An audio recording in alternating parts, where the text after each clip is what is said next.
This happened just a few months ago. I had moved to a new city for a job opportunity, looking for a fresh start after a tough year. The apartment was modest, a two-bedroom place in a vintage brick building. It seemed like a good choice in a vibrant neighborhood filled with cafes and parks. I thought I could finally rebuild my life here. I've never stopped thinking about what happened. I got settled quickly and felt a sense of excitement.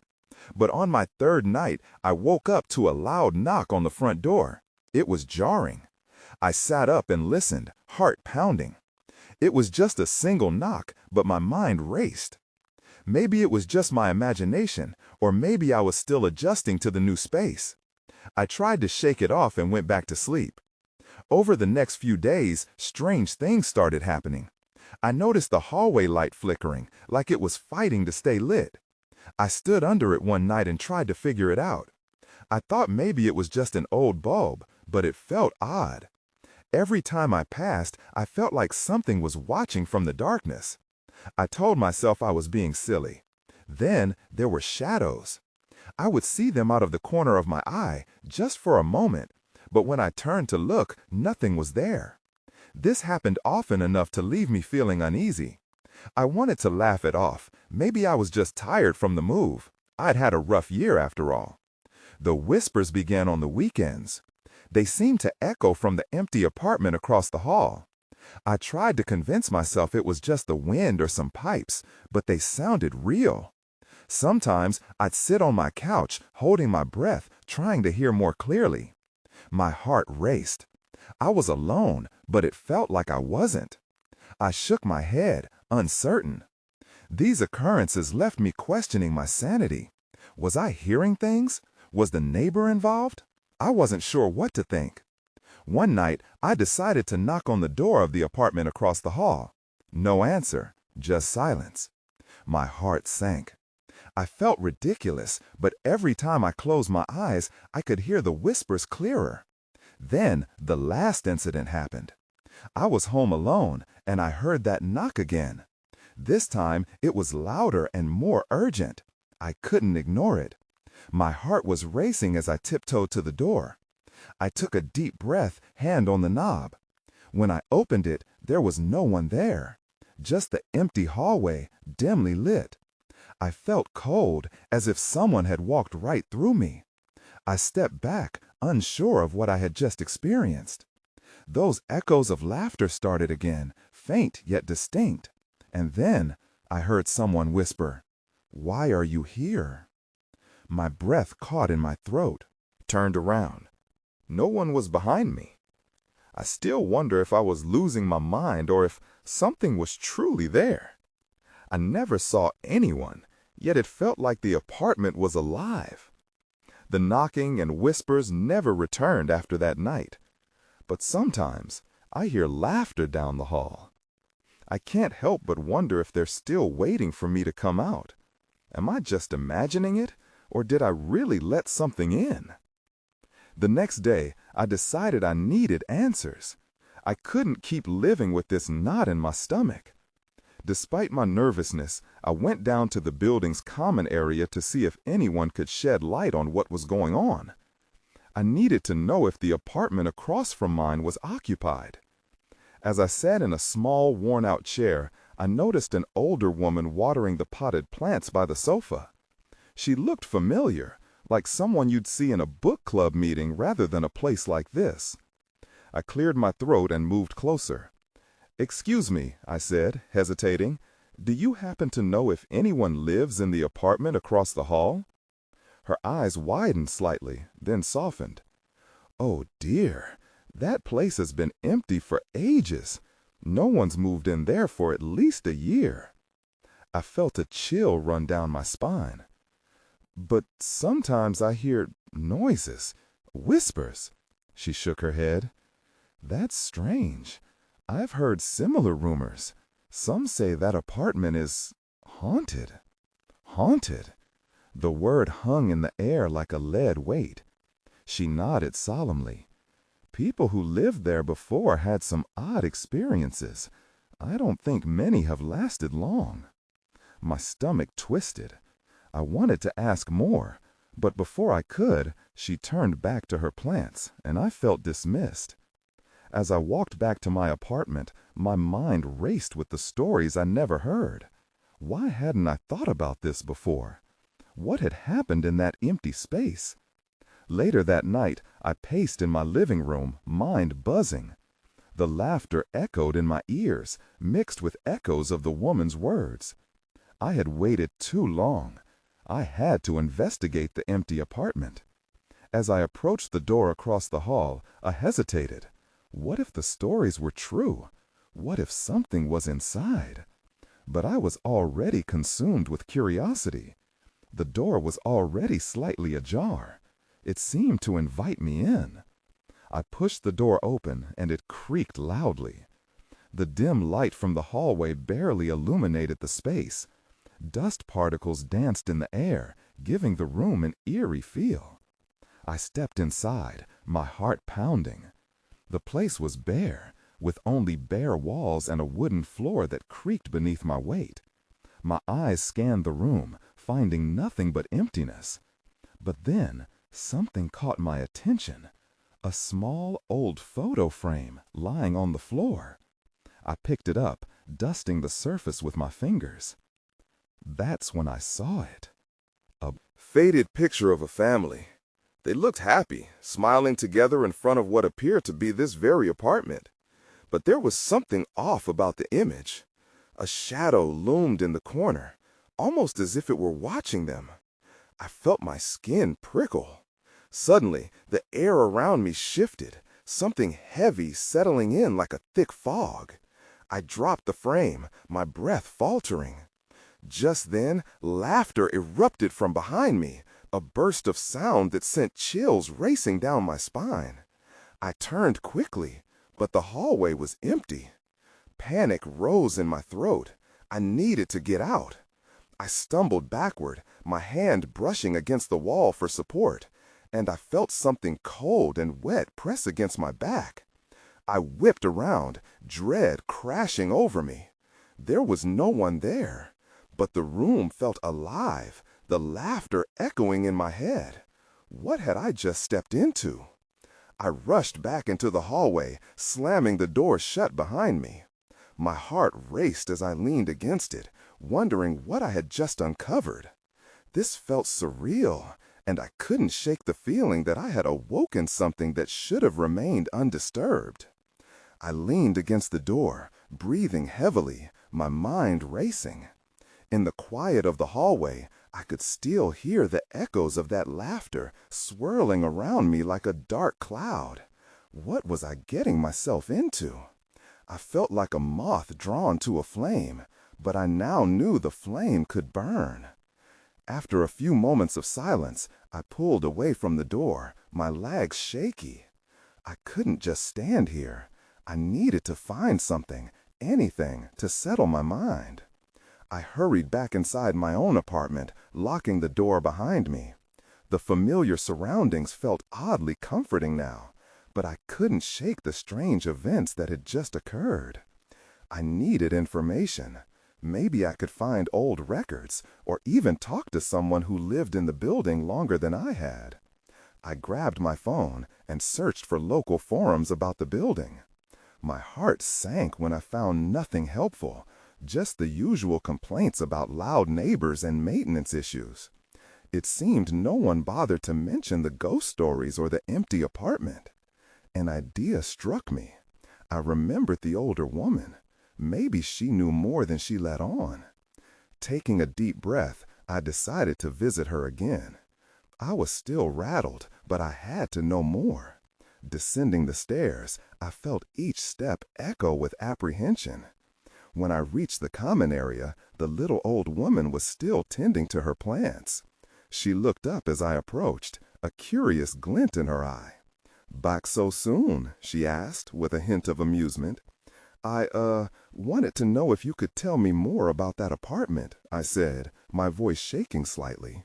"You mentioned odd experiences. What do you mean?" Her expression turned serious. "You should be careful." "About what you ask for, dear. The last tenant said they would hear things at night. Whispers, laughter. Then they'd see shadows darting around in their periphery. It drove them out after just a few months. Did they leave because of the noises? My mind raced at the possibility of what could be happening in that empty space. She nodded. I think it was more than that. Some say they began to feel watched. My heart sank. It was exactly how I felt just now. When I told her about the laughter I heard, her face darkened. You felt it too? She asked, her voice low. That means it might be more active now than it has been for a while. Active? What do you mean? When the energy shifts, sometimes it awakens whatever is there. You have to be cautious. My head spun with her words. I just wanted answers, but now I felt a sense of dread creeping over me. Do you think I should keep away from that apartment? I would. But if you must go back, take something that belongs to you, something strong, to keep it at bay, she advised, her eyes searching mine for understanding. I wanted to ask more, to learn everything she knew, but before I could, she turned back to her plants. As I walked back to my apartment, my mind was in a whirlwind. Could I face whatever was in there again?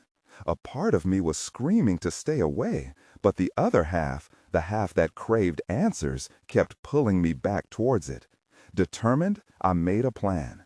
Tomorrow, I'd head back to that apartment. I had to know what was really going on. As I laid in bed that night, sleep evaded me. All I could think about was that family in the picture and the shadow lurking behind them. What had happened to them? And would I become the next chapter in that apartment's dark story? The next day felt like a blur. I woke up with a knot in my stomach, but I couldn't ignore the pull to that apartment. I knew I had to go, even if the old woman's warning echoed in my mind. I rummaged through my belongings, searching for something that could offer protection. I found a small silver locket, a gift from my grandmother. I decided it would have to do. After breakfast, I took a deep breath and stepped out of my apartment. The hallway seemed to stretch longer than usual, each step feeling heavier. I reached the door of the empty apartment, hesitating for a moment. The memories of laughter and shadows filled my thoughts. I knocked softly, half hoping no one would answer. I pressed my ear against the door. Silence. My heart raced as I twisted the doorknob. It opened with a familiar creak. Inside, the air felt thick, almost electric. Dust motes floated in the shafts of light from the grimy windows. I stepped inside, clutching the locket tightly. My heartbeat echoed in my ears. In the corner of the room, I could see the remnants of someone's life. A faded sofa, an old coffee table, and that eerie family picture hanging crookedly on the wall. The laughter I had heard seemed to linger in the air. Just as I took a step deeper inside, something moved in my peripheral vision. I spun around, but nothing was there. Just shadows playing tricks on my mind, or so I hoped. I walked further in, searching for clues. My fingers brushed over the dusty furniture, leaving trails as I moved. I felt an odd chill that made the hair on the back of my neck stand up. That was when I noticed a small drawer in the coffee table. My heartbeat quickened as I pulled it open. Inside, I found a stack of papers. As I rifled through them, my breath caught. They were letters, love letters. The last one was dated just a month before the last tenants had left. The handwriting was elegant and full of longing, but the last few lines sent chills down my spine. I hear them at night, the whispers, like they know my deepest secrets. I can't stay here. It's too much. I glanced around nervously, gripping the locket tighter. My mind raced at what this meant. Were they talking about the same sounds I had heard? Was whatever haunted this place a part of their lives too? My thoughts spiraled. I had to get out. Just as I turned to leave, the door slammed shut behind me. My body froze, panic flooding my senses. "Hello?" My voice wobbled. No reply came. Suddenly, I heard it, the laughter. This time, it was louder, ringing in my ears, seeping into my bones. I rushed to the door and yanked on the handle, but it wouldn't budge. Tears stung my eyes as the sound intensified, sounding almost joyful. Then everything went dark. The shadows in the room seemed to shift and swirl around me, closing in. I felt a rush of cold air, like a gust of wind that sent chills down my spine. "Let me out!" I screamed. But the laughter erupted around me, drowning out my voice. Just when I thought I couldn't take it anymore, the door creaked open. But it was not just a way out. Something was waiting to cross the threshold with me. I stumbled backward, my breath hitching in my throat as something flickered in the doorway. It stepped in, shadows swirling around a figure that was vaguely human, but not quite.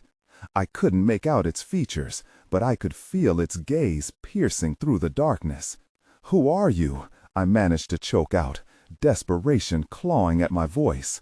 The laughter was gone, replaced by an unsettling silence that filled the room. The figure moved closer, just a few feet away now. My instincts screamed at me to run, but my feet felt rooted to the ground. I wanted to scream, but the lump in my throat made it impossible. I grasped the locket tighter, as if its presence could somehow shield me from whatever this was. "I just wanted to leave," I whispered, hoping for a response. The figure tilted its head, almost curiously. I couldn't tell if it understood me or if this was all just a figment of my terror. Then, out of nowhere, a soft whisper brushed past my ear. "Stay." The voice was both melodic and haunting. It sent shivers down my spine. Before I could react, the figure lunged towards me, and instinct took over. I bolted toward the kitchen, racing toward the kitchen. But as I turned the corner, the shadows grew denser. It felt like I was running through a fog. I could barely see, and my heart pounded louder than ever. I needed to find a way out before whatever I had just encountered caught up to me. The kitchen was just as eerie as the living room. The air was stale, and the faint sounds of laughter returned, echoing from the corners. I took a few cautious steps and spotted a back door. Relief washed over me, but before I reached for the handle, something caught my eye on the kitchen table. There was a single object resting there, a child's doll. It looked ancient, its porcelain face scratched and faded. I felt a strange compulsion to touch it, even as dread washed over me. Maybe it was the connection to the laughter, or perhaps it was the uncanny familiarity I felt. Just as I reached out, the doll's eyes seemed to flash. I pulled back, my blood running cold. All at once, the laughter erupted again, this time thick and mocking.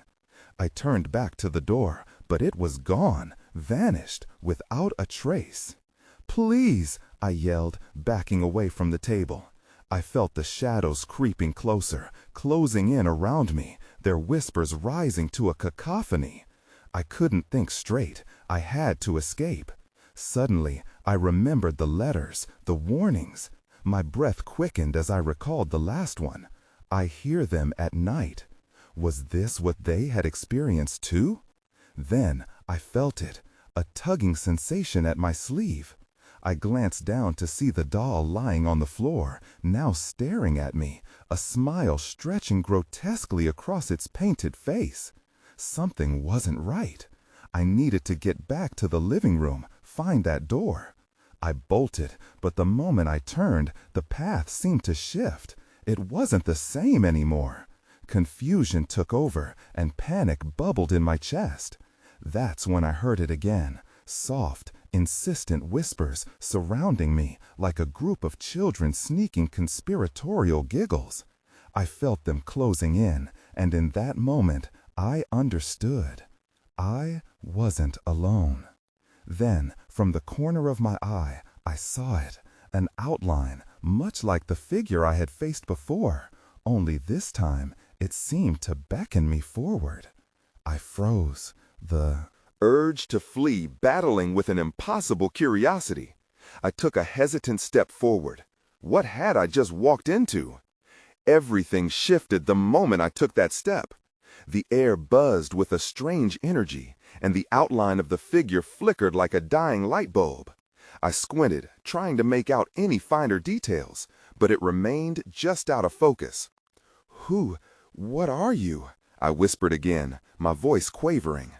The figure didn't respond, but gestured toward the far corner of the kitchen, a silent invitation. My heart raced. Should I stay? Should I go? Against my better judgment, I took another step forward.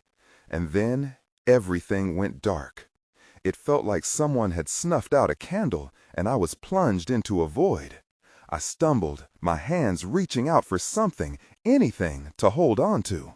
The laughter returned, echoing all around me. It was maddening, disorienting. I felt trapped, suspended in this darkness with no way to navigate. Panic clawed at my insides as I turned in circles, trying to find a way back. I kept remembering the letters, the sense of dread built up in their warnings, but they were now just a jumble of words in my mind. Then the shadows shifted again. I finally saw something, a glimmer of light in the distance. I ran toward it, desperate and afraid. As I approached, I realized it was a small door, barely ajar, with flickering light spilling through the crack. "Is anyone there?" I called out, hoping for a voice, a response. But the laughter morphed into whispers, swirling like wind through the trees. They seemed to answer me, but I couldn't make out the words. I pushed the door open, and a chill ran through me. The light flooded in, brighter than the dimness I'd just escaped.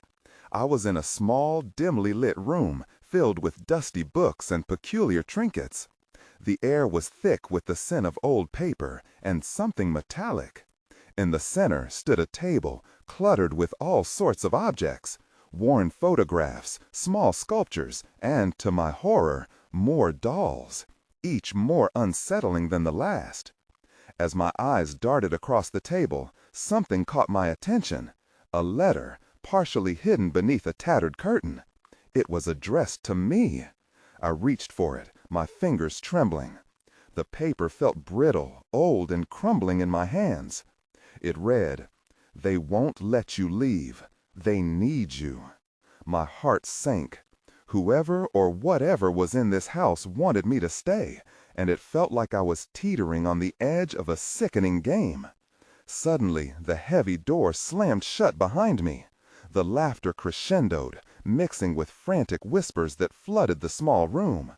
I turned, and the shadowed figure emerged from the dimness again, closer this time. It loomed, its shape more defined. I could feel the weight of its gaze as it regarded me, almost expectant. Then I understood. The letters, the laughter, the dolls, they were all part of this twisted reality. I wasn't just a visitor here. I was now part of the story. "Let me go!" I shouted, but a haunting, melodic voice echoed in my mind, drowning out my pleas. "That's not how this ends," it whispered. As dread wrapped around me, I knew one thing for certain. I needed to find a way out before it was too late. But the shadows seemed to swallow my path, and the whispers grew louder. The whispers crashed against me like waves. I took a step back, my heart pounding in my chest. The figure moved closer, and I felt its presence, cold and suffocating. I needed to escape, but a part of me was frozen with fear, unable to decide where to go. Then I noticed something else on the table, a large, antique key. It was ornate, shimmering in the dim light, and for reasons I couldn't explain, it beckoned to me. Maybe it can unlock a way out, I thought, hope briefly igniting within me. I reached for it, and the moment I touched the key, a jolt ran through my body. The laughter quieted, giving way to a tense silence. With the key in my grip, I turned to face the figure. "What do you want from me?" I shouted, my voice trembling but demanding. The figure tilted its head, still shrouded in shadow, as if assessing my question. Just then, the atmosphere shifted again, and I felt a sudden pull towards the far corner of the room, as though an unseen force was guiding me. Against my instincts, I let the pull take me. I approached the darkened corner and noticed an old trunk festooned with eerie carvings. My breath hitched in my throat. This was it. This might be the way to uncover whatever trap I had fallen into. I inserted the key into the rusty lock and turned it. The trunk creaked open, and I prepared myself for whatever horror awaited inside. Instead, I found a meaningless jumble of knickknacks, a faded photograph, broken jewelry, and a dusty journal. Frantically, I rifled through them, hoping for clues or answers. My fingers brushed across the journal, and suddenly the room filled with blaring whispers again. "The truth is here," they hissed. I opened the journal. The writing was jagged and frantic. "They need blood," one entry declared. My stomach turned at the implication. I continued reading. Each page was a frantic ramble about sacrifices and offerings to appease the shadows of the house. "You're not safe," the final entry warned. "You must leave before they find you." The weight of the words settled on me like lead. I had to get out. I slammed the journal shut, but the shadows darkened rapidly, swirling around me. Panic surged within me. I sprinted toward the door I had come through, but as I reached for the handle, it twisted shut as if it had a mind of its own. "Let me out!" I yelled.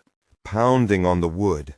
Behind me, the figure began to approach slowly, a dark mass that seemed to pulsate with malevolence. I could feel its hunger, its need, wrapping around me like a shroud. As dread took hold, I glanced back at the trunk. I had to do it. I had to find out more. I turned back, heart racing, and opened the journal again. Before I could read further, a cold wind whipped through the room, extinguishing all light. The shadows surged, and a low growl filled the air. "You will join us," the whispers chanted. Adrenaline surged, and I moved instinctively. I grabbed the trunk's contents and hurled them at the door. I wouldn't be a part of their game. But as items clattered down, the whispers escalated, reaching a fever pitch. The room shook, and I knew I had mere seconds before the shadows claimed me. That's when I saw it. A small window, hidden behind the clutter. I dashed towards it, the figure closing in fast. Would it be my escape or another trap? I reached the window, panic propelling my movements. I grabbed the edges, my fingers slipping against the glass. It was closed tight, but I could see a sliver of the fading light outside. I pushed with all my strength, desperate to get it open. The figure's presence was inches away, its cold energy pressing in on me. "Come on!" I yelled, shoving harder. The window creaked, the wood protesting, but it didn't budge. I cursed under my breath, glancing back just in time to see the figure breach the edge of the shadows. Its shape was twisting, limbs elongating in ways that defied logic. Fear paralyzed me. I tore my gaze back to the window. There had to be a way. Just as I was about to shift my focus elsewhere, I noticed a latch cleverly concealed on the side. My heart raced as I fumbled to find it. My fingers were shaking, skin clammy from the sweat pooling in my palms. The growling noise grew louder, vibrating against my bones. With a final surge of hope, I managed to flick the latch open. The window pushed outward, but I had no time to celebrate. I climbed up, squeezing my body through the narrow opening. Tearing through the window frame, I felt a cold hand grasp my ankle. I didn't dare look back as I kicked downward. The grip loosened, and I tumbled out, landing hard on the grass outside. The air was fresh, but I barely registered it. I scrambled to my feet and bolted down the garden path. Every instinct shouted to run, but my mind raced with questions. Where had I just been? What did the whispers mean? I had to get to safety first. The back of the house loomed behind me, no longer safe, but menacing. Suddenly, I heard a voice, low and haunting, drifting through the trees. "You can't escape." I hesitated. Was it my imagination? I quickened my pace, pushing through the underbrush and bursting into the street. My heart pounded and fear licked at my heels. I didn't stop until I reached the far side of the road, gasping for breath. For the first time, I looked back at the house, its dark windows now lifeless. I felt a chill run through me, a sense that eyes were still watching. But I was not willing to stay to find out. Still rattled, I pulled out my phone. The screen illuminated my trembling hands, the light banishing the shadows of doubt. I called my sister, needing to know if she experienced anything strange since moving in. "Are you okay?" she asked, the worry evident in her voice. "You sound scared." I was in the house," I stammered. "Something tried to get me." There was a pause, and then she spoke, hesitant. "It's weird over here, too. I heard whispering yesterday and saw something move in the corner of my eye. I thought I was just tired." My breath caught in my throat. "We need to get out of here." Before I could say more, something caught my eye in the distance. The twisted figure stood at the edge of the garden, its dark outline sharp against the setting sun. Panic surged again. I put my hand over the phone, half expecting the figure to leap at me. "It's not safe here. We have to leave now," I urged, anxiety bubbling within. But as we spoke, I could still feel the echoes of the whispers, and deep down, I knew our connection to the house wasn't over. I needed to unravel what truly happened. What did it want? What binds us to this place? Just then, the shadow shifted behind the figure, gathering in a way that cut off my escape. "You're coming back," they seemed to whisper, and I realized I had much more to uncover. I barely took a breath before I tore my gaze from the figure and sprinted down the street. I didn't look back, praying that whatever it was didn't follow. As I ran, the adrenaline coursed through my veins, drowning out the fear. I reached the park at the end of our road, collapsing onto a bench, trying to piece my thoughts together. My sister's voice crackled through the phone. "Are you there?" "Yeah, I'm here," I managed to reply, still shaking. "I don't know what's happening, but something is wrong. The house, it feels like it's alive." I could hear her breathing, heavy and shaky.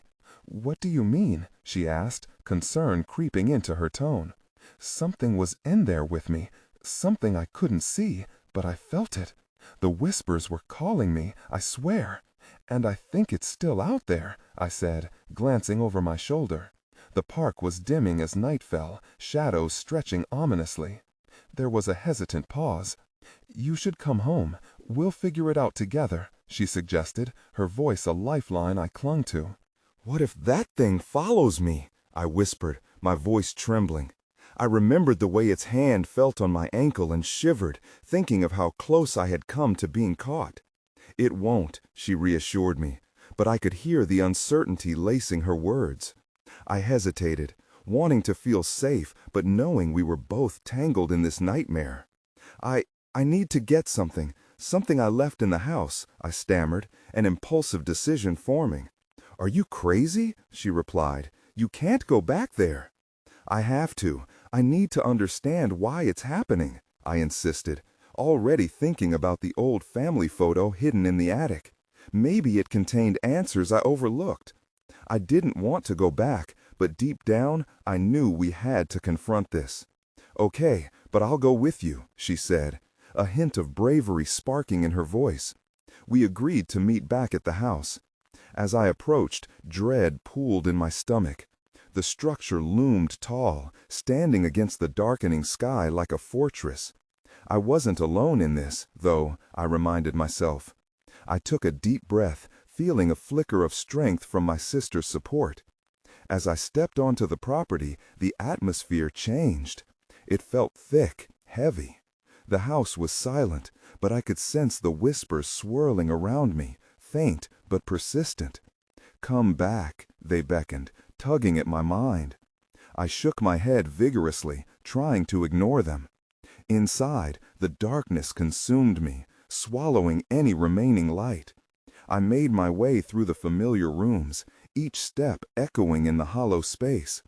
My fingers brushed against the walls, feeling the texture of the paint that peeled like old skin. When I reached the staircase, something strange caught my eye. A glimmer of light flickered from the attic door, a beacon in the oppressive darkness. I felt an involuntary pull towards it. It shouldn't be glowing like that, I muttered to myself, my heart racing even faster.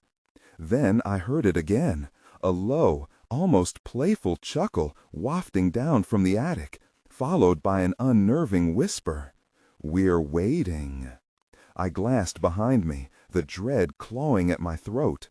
What if it's a trap? My mind screamed. But the need to discover the truth pushed me forward. I took a deep breath and made my way to the attic door, my hand trembling as I reached for the handle. That's when I realized I was not alone. I turned sharply to find my sister standing just behind me, eyes wide and breathless. "What did you hear?" she asked, fear lighting her features. My voice caught in my throat as I turned my eyes back to the attic door. I heard someone," I began, but even I wasn't sure what I believed at that moment. Then everything went still, and the whispers grew louder, echoing with urgency. My heart pounded as the air turned electric, a signal that something was about to unfold. As I stood paralyzed, glancing back at my sister, the air vibrated with the anticipation of the unknown. "Whatever's up there, whatever they want, it has to stop," I murmured. She nodded, her face pale but resolute, mirroring my own fear. We braced ourselves and pushed open the attic door, creaking like a warning.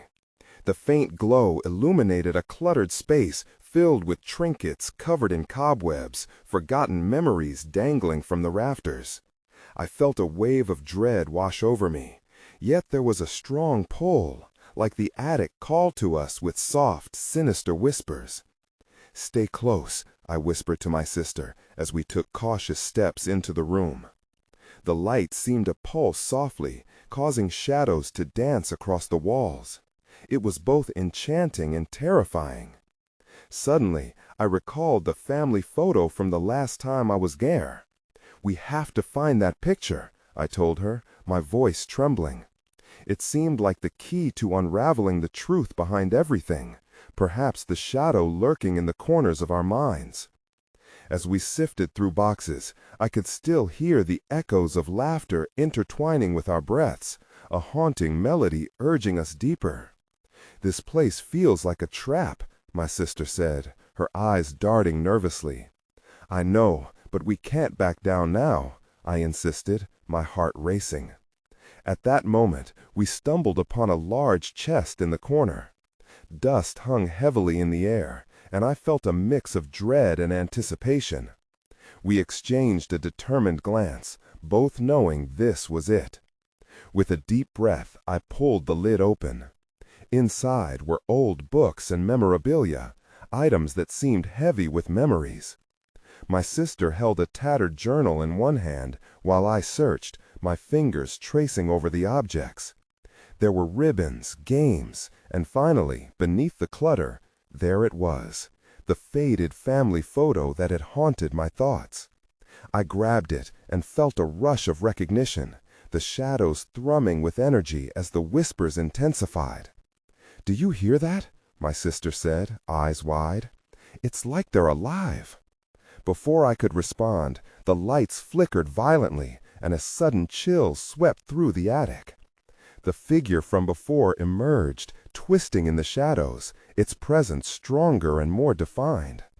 "You've returned," it hissed, its voice layered with urges both inviting and threatening.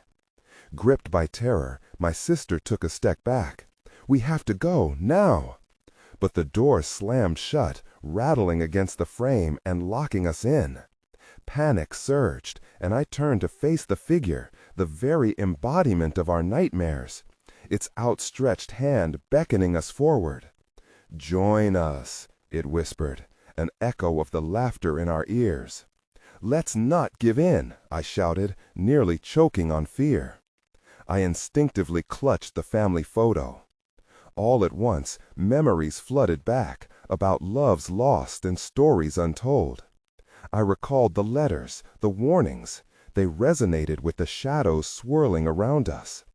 As the figure moved closer, its eyes glimmered with hunger. "You are part of this now," it hissed, drawing nearer. "Look!" My sister pointed at the journal she held. "There's something in here." With shaking hands, I yanked it free, and in that instant, we both discovered something terrifying. It contained the records of every soul drawn into this darkness. Tales of those who had disappeared without a trace. Our names were written among them, squirming in the margins. An overwhelming wave of dread swept over us, and the shadows thickened, vibrating off the walls. "Run!" I screamed, shoving the journal back into her hands as I lunged toward the chest, searching for something, anything to use against the darkness. I grabbed a heavy trinket, a rusted music box, and hurled it toward the figure. It shattered against the shadows, and for a moment the room flickered like a trembling candle. But the figure didn't falter. It only paused, its voice lowering and becoming pleading. "You can't leave. You belong here." We backed towards the door, my sister and I just inches away from freedom, but the bruising energy in the air felt oppressive. "I won't abide by your rules," I shouted back, clutching the family photo in my sister's arm. Together we charged against the closing darkness surrounding us, spurred by anger and desperation. "We break the cycle," I screamed, pushing against the door. And remarkably, it budged. With one final shove, the door flew open. We raced down the attic stairway, charging through the dim rooms until we burst out the front door into the open air, gasping for breath. My heart still pounded in my chest as we found ourselves back on the street. But even as the cool night air washed over us, I felt a lingering presence lurking just behind the corner of my eye. A shadow, watching, waiting. "Is it over?" my sister panted, glancing back at the house, which stood eerily quiet now, as if nothing had ever happened. "I don't know," I admitted, my heart heavy with uncertainty. I still could hear the whispers in my mind, and the shadow, though we escaped tonight, seemed to beckon me to return. We walked away, finally free, yet a part of me felt lost in that darkness. In the distance, the house loomed, silent but watchful. I couldn't shake the unsettling feeling that whatever we uncovered didn't quite belong to us, and it was still out there, weaving among the shadows. I moved to a different neighborhood the following month, haunted by the experience. Sometimes I think about that house and the secrets buried within its walls. But no matter how far I run, I can't help but wonder, do those whispers still echo? Have they found someone else to gravitate toward their pull? And most haunting of all, will I ever truly be free?